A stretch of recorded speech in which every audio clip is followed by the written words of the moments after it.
ကဲစုသကြီးချက်ပလက် NW လေးတစ်စီးအယောင်းတင်ပေးမယ်1000 ကလေးဖြစ်ရမယ်ဗျာနော်ကာလာလေးကတော့ဒါအနက်ရောင်လေးဖြစ်သွားမယ်ခင်ဗျာနော်ရန်ကုန်ဒီတန်းလေးနဲ့ရပါမယ်ခင်ဗျာနော်ဒီကားလေးတစ်စီးရှိမယ် 1300cc လေးပါဈေးနှုန်းလေးက600နဲ့မှ8သိန်းနဲ့နော်ဥစုရမယ်ဗျာနော် 1300cc အတွင်းကန်းကျဲကျဲနော်ကျိုင်းနေတဲ့ customer များဒီမှာရောက်ပြီခင်ဗျာတစ်စီးပဲရှိမယ်အများကြီးမရှိဘူးနော်ဒီတစ်စီးပဲရှိပါမယ်ခင်ဗျာအတွင်းတော့ဒူးတုံးလေသာစုပ်ကလေးနဲ့စုပ်ပေးထားပါတယ်ဟန်ဂီယာလေးဖြစ်သွားပါမယ်ခင်ဗျာအဲကွန်နိုင်နေမယ်ခင်ဗျာနော် 1300cc ဆိုတော့မြို့တွင်းလဲရှယ်မောင်းနော်ဟိုင်းဝေးလဲရှယ်ကောင်းတဲ့ကားလေးတစ်စီးပဲဖြစ်မယ်ခင်ဗျာနော်ကဲဒါလေးကတော့အလဲကန်းလေးတွေနော် 1300cc 1.3 engine power နဲ့ရမယ်ကားလေးကိုကြည့်အခြေခံလေးအရန်ကောင်းတယ်အတိုက်ခိုက်ဖောက်ထုတ်ဖြတ်ဆက်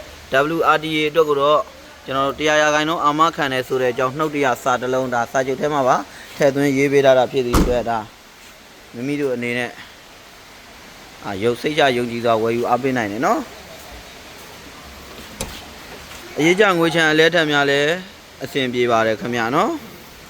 ကျွန်တော်ရှိမှရှိတဲ့ကားတွေများစွာရှိတယ် AC လုပ်ငန်းသုံးတက်စီလေးတွေအများကြီးရှိတယ်နော်ကဲဒီကားလေးရဲ့ model က2008 engine power 1300cc ရောင်းချပေးမဲ့ဈေးနှုန်းက600နဲ့မှ8သိန်းဘာလို့သေးလဲကိုလူနော်ကားလေးနဲ့ပတ်သက်ပြီးအသေးစိတ်သိချင်တယ်ဆိုရင်ကျွန်တော်ရဲ့ Viber ဖုန်းနံပါတ်0988 933938ကိုဒါဆက်သွယ်မေးမြန်းနိုင်တယ်လို့39933939 99513ကိုလည်းဆက်သွယ်မေးမြန်းနိုင်ပါတယ်ခင်ဗျာကိုယ်တိုင်ကိုကြလာရောက်ကြည့်ရှုခြင်းနဲ့ဆိုရင်တော့ကျွန်တော်တို့စိုင်တီးနေရသည်ရန်ကုန်အရှိတကုံရသားတွေလမ်းမကြီးရွှေပြည်လမ်းထိပ်စိုးကြီးရှိုးလုံးမှာကြည့်ရှုရပါမယ်ခင်ဗျာ